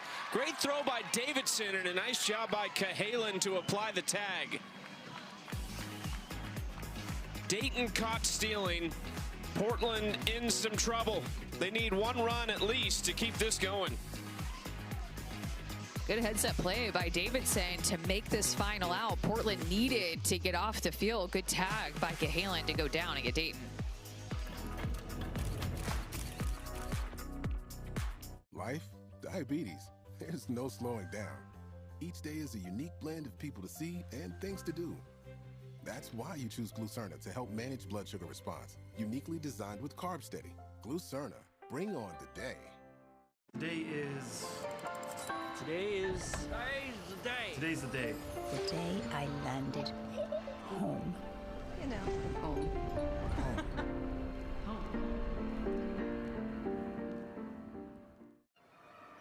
It's not easy chasing a breeze in the summer heat. A crave-worthy sip of Liquid IV. Perfected by scientists who clearly have a sweet tooth. Notes of candied orange mixed with smooth vanilla. Deliciously refreshing in a way I didn't see coming. Made with vitamins, nutrients, and electrolytes for the most thirst-quenching hydration blend. Introducing the summer's most crave-worthy flavor, Orange Vanilla Dream with Liquid IV. Is it just the mustache? No. It's the way he brings me a fresh cup of Black Rifle coffee. Honey, you having a Riley Green dream again? Just give me 5 more minutes. Okay. Pair your GLP-1s with a personalized plan from Noom for big results. Like losing 37% more weight when you build healthy habits with Noom. Noom is more than meds, which is honestly why I chose Noom. GLP-1s to kickstart your weight loss, Noom to make it last. Get started now for $79.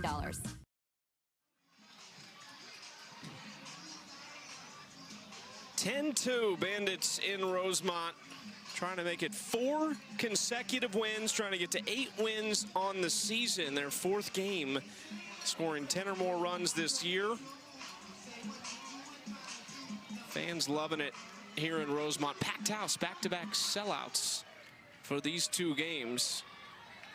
The crowd's been lively. It's a loud atmosphere inside Parkway Bank Sports Complex.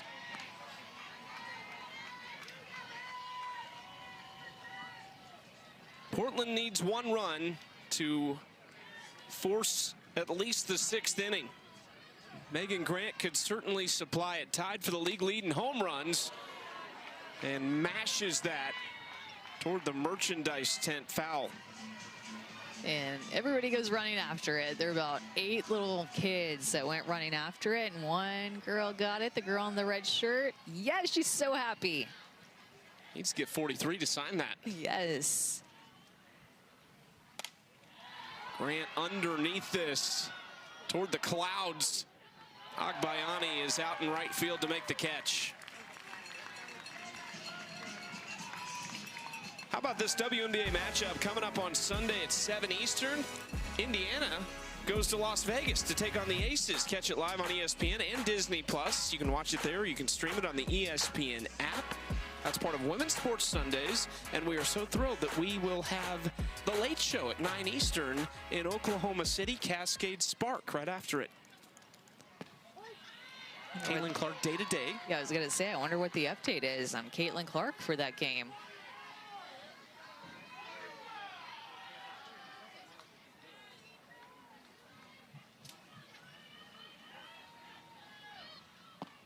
Ooh, nice pitch from Kat Sandercock. We haven't talked about Kat at all tonight, but she's put together a great performance in the circle. And while Portland is frustrated, they've left some runners on base in some appetizing situations. Sandercock has not allowed them to capitalize. Stewart to left field and gone. For the first time in her career, Sydney Stewart touches them all.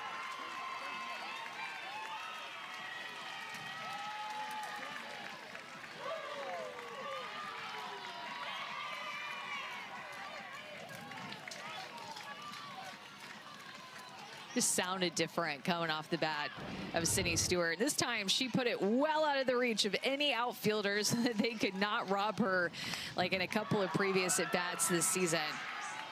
234 feet off of a rise ball, and that is her first professional career home run.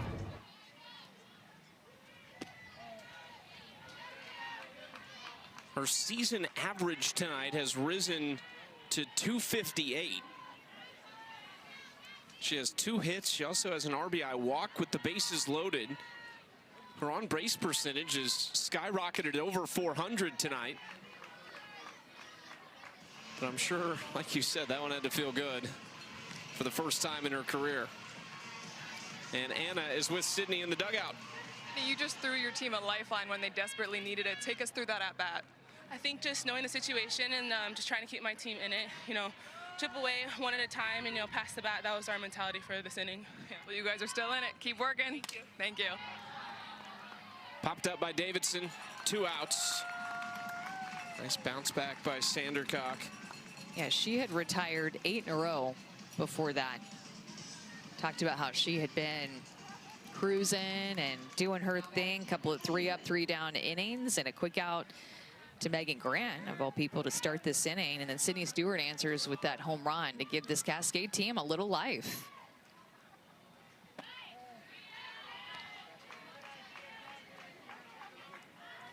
Stewart's one of the big bats that could change the outlook of this offense.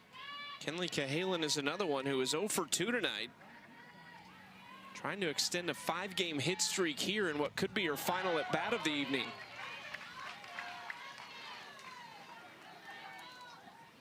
I misspoke earlier. She did not play with Skylar Wallace at Florida. They missed each other by a year there. They also missed each other by a year at Alabama.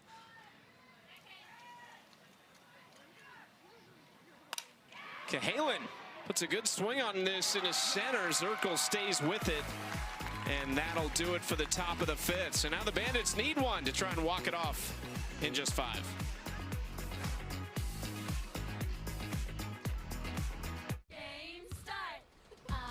Introducing Gatorade Lower Sugar. No artificial colors. No artificial flavors. No artificial sweeteners. 75% less sugar. Gatorade lower sugar. Hydrates better than water. Is it in you? Introducing Gatorade lower sugar. No artificial colors, no artificial flavors, no artificial sweeteners, and 75% less sugar. Gatorade lower sugar. Hydrates better than water. She's here. Hi. Wemby rookie card. No Bidding starts now. 5 seconds left. 2, 1. Sold. Milo? Watch live, shop live. I won. On eBay Live. You're done mopping, and you might think your floors are clean. But not from where we're standing. Try the new Swiffer Power Mop. For a deeper clean you can see and feel. Wow, you really stepped up your clean. New micro scrubbers clean 5 times deeper than spin mops, even in grout lines. Keeping more dirt and grime off your socks and hard to reach places, so stuff stays trapped here. And not down here. Ooh, I feel this clean in my soul. Try the new Swiffer Power Mop for a white sock clean.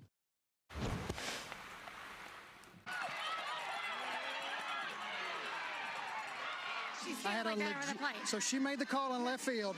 The throw took over. I had a legitimate reaction to the trajectory of the throw. I have a clean out at the plate. Well, do you think we should change it? If not, they want to review it. I wouldn't change anything from looking at the line. Okay. He went to where the ball was through. Right. Thrown. And I wouldn't change it from where I'm at. Okay. Then they want to review it. Okay. They want us to look at obstruction, and they want us to look at safe and out at the plate. After review, the call at home plate is confirmed. The runner is out with no obstruction. The catcher went in the trajectory of the throw.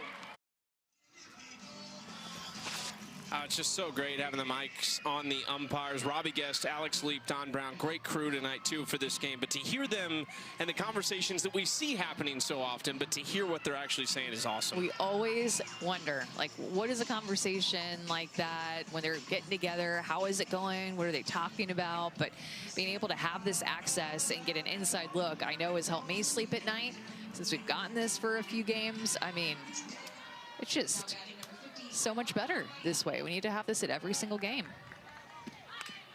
Agbayani lays down the bunt and beats it out. Bunt single to lead off the bottom of the 5th. I think you probably challenge this if you're Portland. You might as well. You have 2 of them.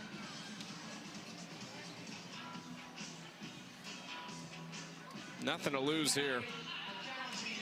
The call at first base, the call on the field is safe. That play is under further review. Right, why not? Yeah, why not?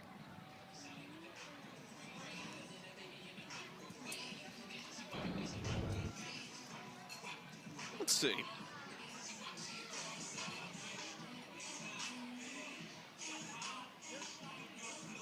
Yeah, safe. So, by the way, in these 2 games against Cascade, Bella Dayton has laid down 2 bunt singles. Jessica Clemens has laid down 1, and Agbayani has laid down 1. After review, the call on the field is confirmed. The runner is safe. This is the Cascade's first challenge with 1 remaining. That is 4 bunt singles. As if it didn't hurt enough, these extra base hits and what they do with runners in scoring position. The bottom of the lineup has been using their speed and athleticism in a way that's been getting on base too. It's just all coming together for this team right now. They are facing a new pitcher, the lefty Kelly Maxwell. This is hit through the left side. Skylar Wallace has 4 hits tonight. Agbayani's into 3rd, Wallace is into 2nd, and Chicago's relentless offense continues.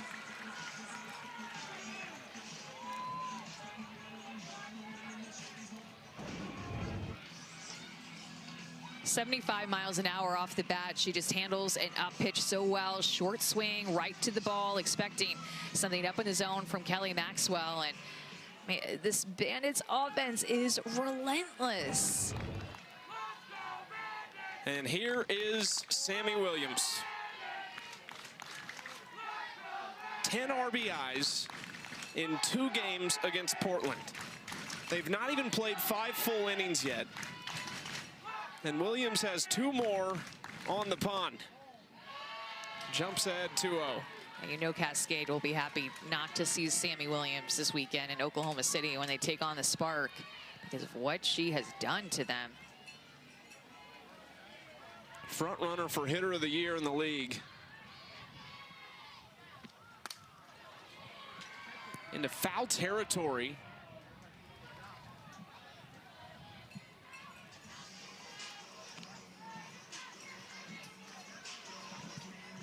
How do you get her out right now? She's hitting almost 550. She's got 26 RBIs, 2 off of last year's total for the leader in the league. She could go over that number right here. Into right field. Grant has to bring it home. Agbayani is safe, and that is going to do it. It was a good throw from Grant, but Agbayani is in there. Of course, we will have a challenge. Portland has one more, so there's no reason they wouldn't try this. The play at home plate. The call on the field is safe. The play is under further review. But it looked live like she was in safely. Another RBI for Sammy Williams is what it looks like. It will be 11 in 2 games for her against the Cascade, but I think Agbayani definitely got her foot just in there before the tag was made. I mean, right at that point of the plate, her toe gets there, and then the tag is made later. This call will stand.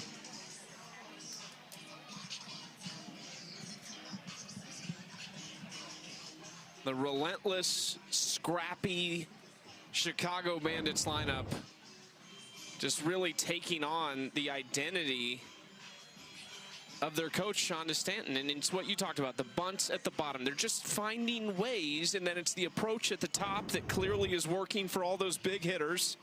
They're going to look to see if she left early at third base, which I think she actually left a little bit late when I watched it live. Yep. Oh. Yeah, she just really, I think it's a rookie there at third base. I think she really wanted to be sure.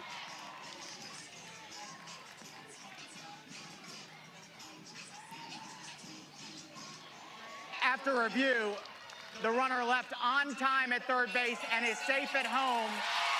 That concludes the game. That is 4 consecutive wins for the Chicago Bandits, and they have played just 22 innings to do it. This offense is rolling. I mean, you just start to run out of adjectives for what they're doing. Hard hit after hard hit. 4th run roll of the season, 3rd run roll win in their last 4 games. I mean, this team, another 13 hit game for them. My goodness, these pitchers are going to be having nightmares about the Bandits hitters. Don't look now, but the team that started 0-4 this year is as dangerous as anybody. They've now won 8 of their last 11. We'll step away and come back to wrap things up from Rosemont.